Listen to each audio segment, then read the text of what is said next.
Bien, muchas gracias, señora presidenta.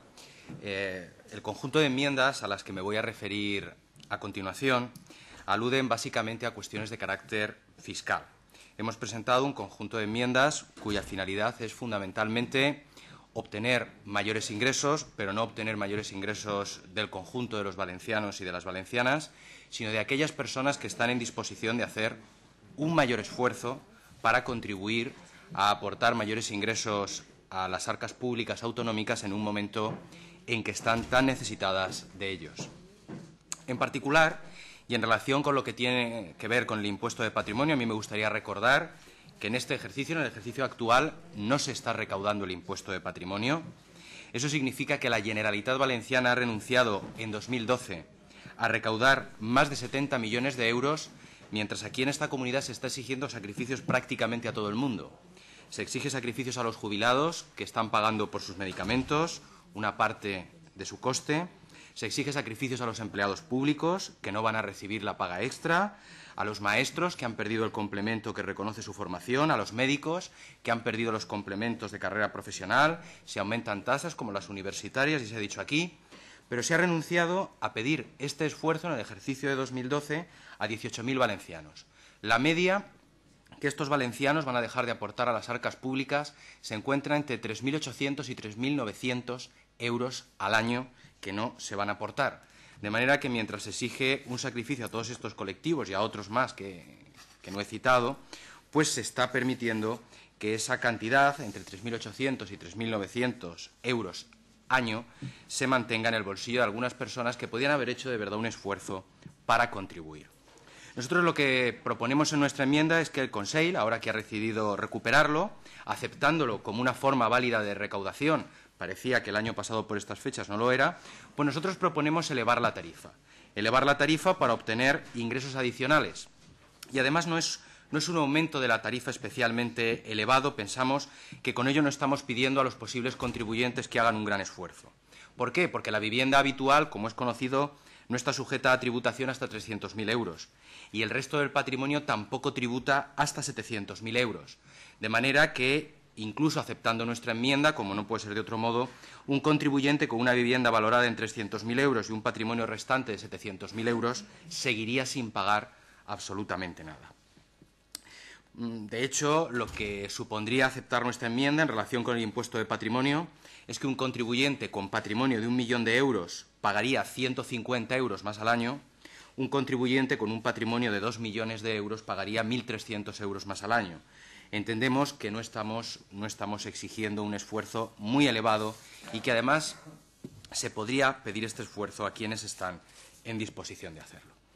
En relación con el impuesto de transmisiones patrimoniales, quiero recordar que hay una propuesta del Consell que es elevar del 7 al 8% el tipo aplicable a todas las transmisiones de inmuebles.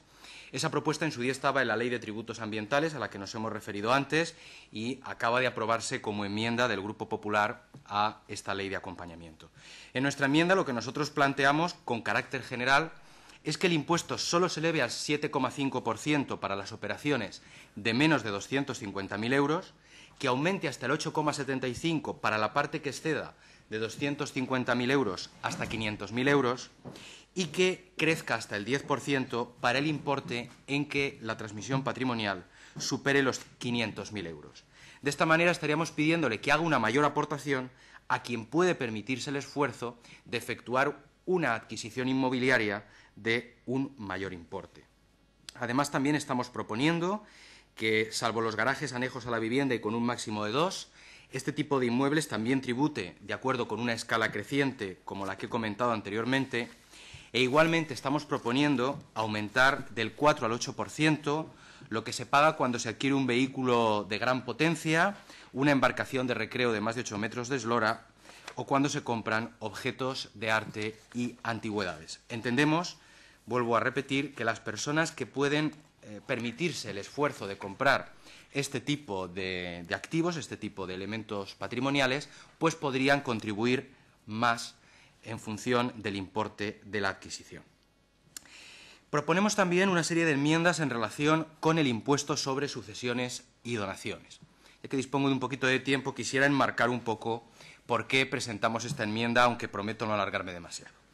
En la actualidad, en los beneficios fiscales del impuesto sobre sucesiones y donaciones para 2013, la suma de la modalidad de sucesiones con la de donaciones asciende a 948 millones de euros en beneficios fiscales de este impuesto previstos para 2013.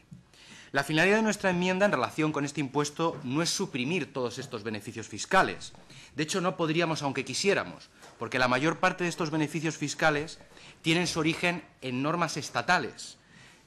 La inmensa mayoría de estos 948 millones de euros de beneficios fiscales tiene su origen en la regulación estatal del impuesto sobre sucesiones y donaciones. Lo que ocurre es que en la Comunidad Valenciana, a diferencia de lo que pasa en otras comunidades autónomas, como en Andalucía o como en Madrid o como en Castilla-León, nosotros no tenemos una información desagregada sobre el origen de los beneficios fiscales y sobre los conceptos por los cuales se aplican estos beneficios fiscales.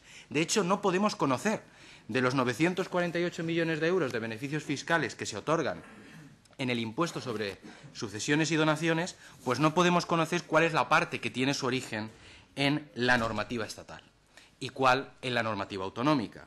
Lo que nosotros proponemos es suprimir el principal de los elementos que forman parte de los beneficios fiscales autonómicos del impuesto sobre sucesiones y donaciones, que es la bonificación del 99% en la cuota tributaria, pero al mismo tiempo proponemos mantener e incluso mejorar las reducciones y los descuentos que establecen las normas estatales, a fin de que lo que se produzca sea solamente un moderado incremento de la recaudación.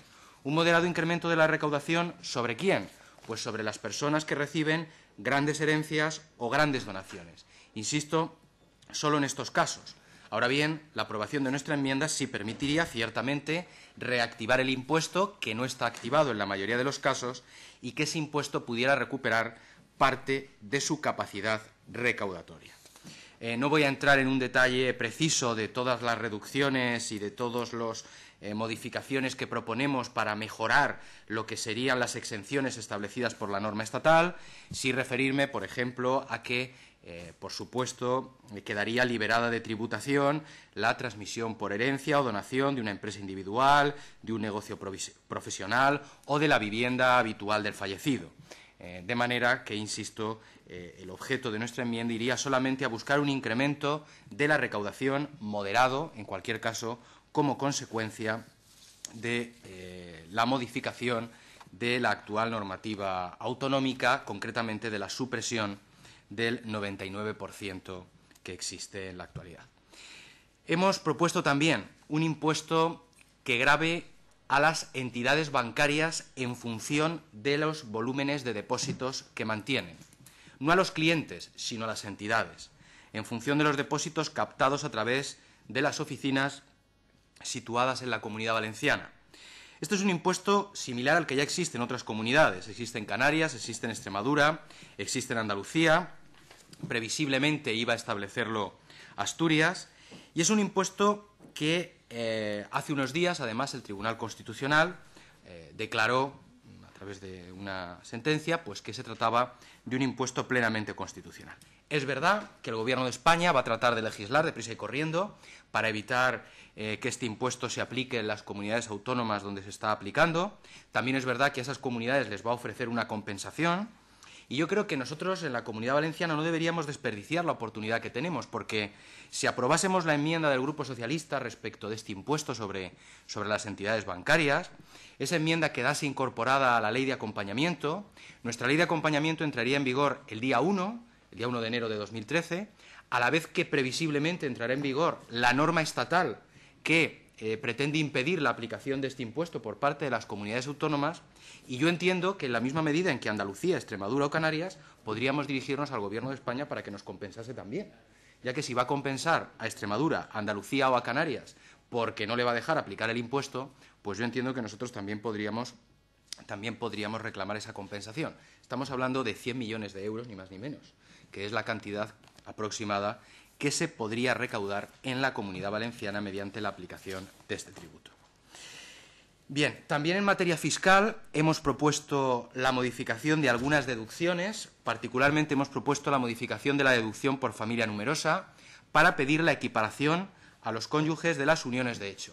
No entendemos por qué la situación en la que se encuentran los padres tiene que suponer una discriminación respecto de esta cuestión. No entendemos, de hecho hay otras comunidades autónomas donde, y estoy hablando de comunidades gobernadas por el Partido Popular, donde a efectos fiscales están equiparadas las uniones conyugales y las uniones de hecho. No entendemos por qué esto no ocurre aquí.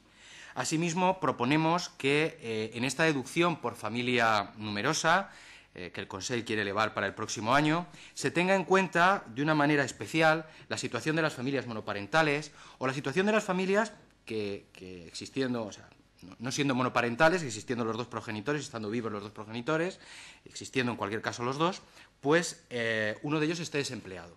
No es lo mismo que uno de los dos progenitores esté desempleado o que estén ocupados los dos, ¿no? Proponemos igualmente que la deducción por conciliación del trabajo, con la vida familiar se extienda la posibilidad de aplicar la deducción a cualquiera de los dos progenitores. En la actualidad solo se aplica en caso de que quien concilie sea la madre. ¿Por qué no se puede aplicar si quien concilia es el padre? En la deducción por cuidado de personas dependientes proponemos que se pueda aplicar también a situaciones en las que la persona dependiente sea un descendiente y no solamente un ascendiente como ocurre en la actualidad. Proponemos asimismo una nueva deducción por acogimiento familiar de menores, una deducción que tendría un importe variable en función del periodo de acogimiento del menor. Esta deducción existe en otras comunidades autónomas, también en comunidades autónomas gobernadas por el Partido Popular, y entendemos que no debería haber ningún problema para que se aprobase también en la Comunidad Valenciana. Y en el caso de la deducción por material escolar, hemos presentado una enmienda en la que, bueno, pues de nuevo no entendemos por qué se exige que los padres vivan juntos. Proponemos quitar la condición de que los padres vivan juntos para poder beneficiarse de esta deducción, porque además puede haber muchos motivos por los cuales los padres no vivan juntos. Pueden no vivir juntos, por ejemplo, por razones laborales.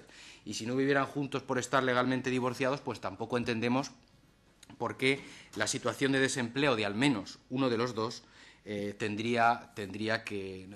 dejaría de estar considerada en la medida en que se mantenga la condición de que vivan juntos para beneficiarse de la deducción por material escolar. Bien, otro conjunto de enmiendas, y voy concluyendo, se refiere a la parte de la ley de acompañamiento en la que se habla de los principios de la política presupuestaria y el cumplimiento de la ley de estabilidad presupuestaria. Nosotros proponemos que la promoción del crecimiento económico y la generación de empleo se incorporen como principios de la política presupuestaria.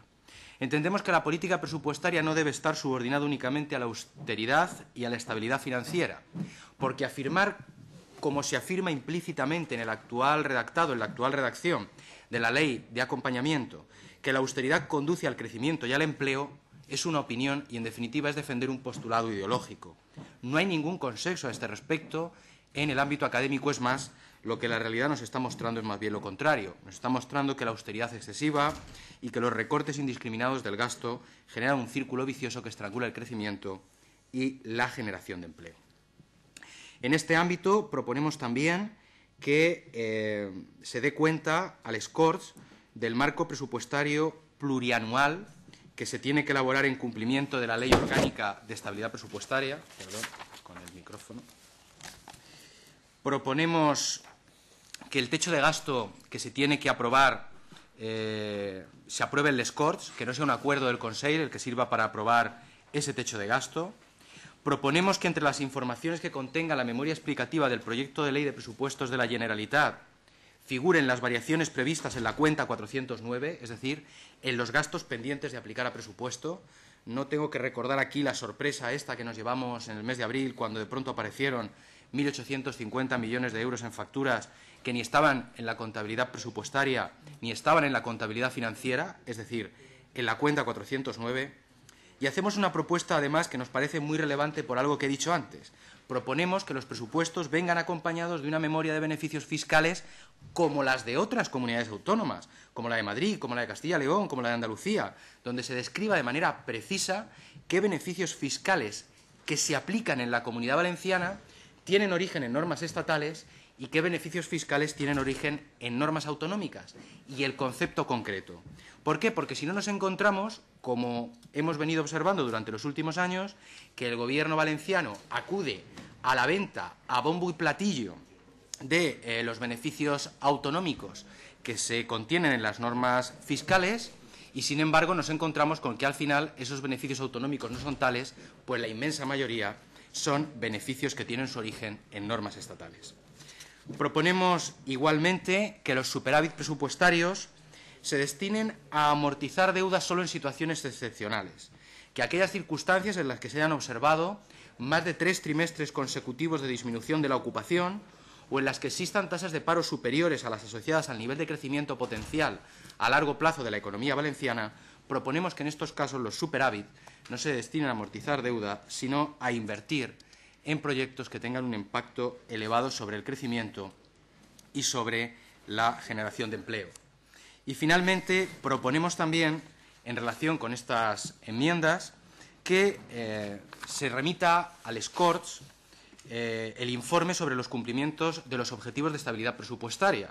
Ese informe que se tiene que elaborar en el ámbito del Gobierno valenciano, entendemos que se tiene que remitir también a esta Cámara para que pueda ser debatido y para que pueda ser analizado, así como remitir al SCORS una copia de todos los documentos y de todas las informaciones que se hayan remitido al Gobierno de España en el marco del control sobre el cumplimiento de los objetivos de estabilidad presupuestaria. ¿Por qué? Pues porque si conocemos por las disposiciones legales publicadas en el Boletín Oficial del Estado que para participar en el Fondo de Liquidez Autonómica o en el Plan de Pago a Proveedores o en cualquiera de todos estos mecanismos hay que remitir una amplísima información al Gobierno de España acerca de la situación presupuestaria y financiera de la Generalitat, pues no vemos ningún obstáculo para que esta información no deba remitirse también a este Parlamento autonómico. Bueno, yo creo que es un resumen apresurado, pero esto es todo. Gracias. Pues gracias, señor López. Señor Ibáñez, tiene la palabra. Muchas gracias, señora presidenta. Bien, en primer lugar, agradecer al señor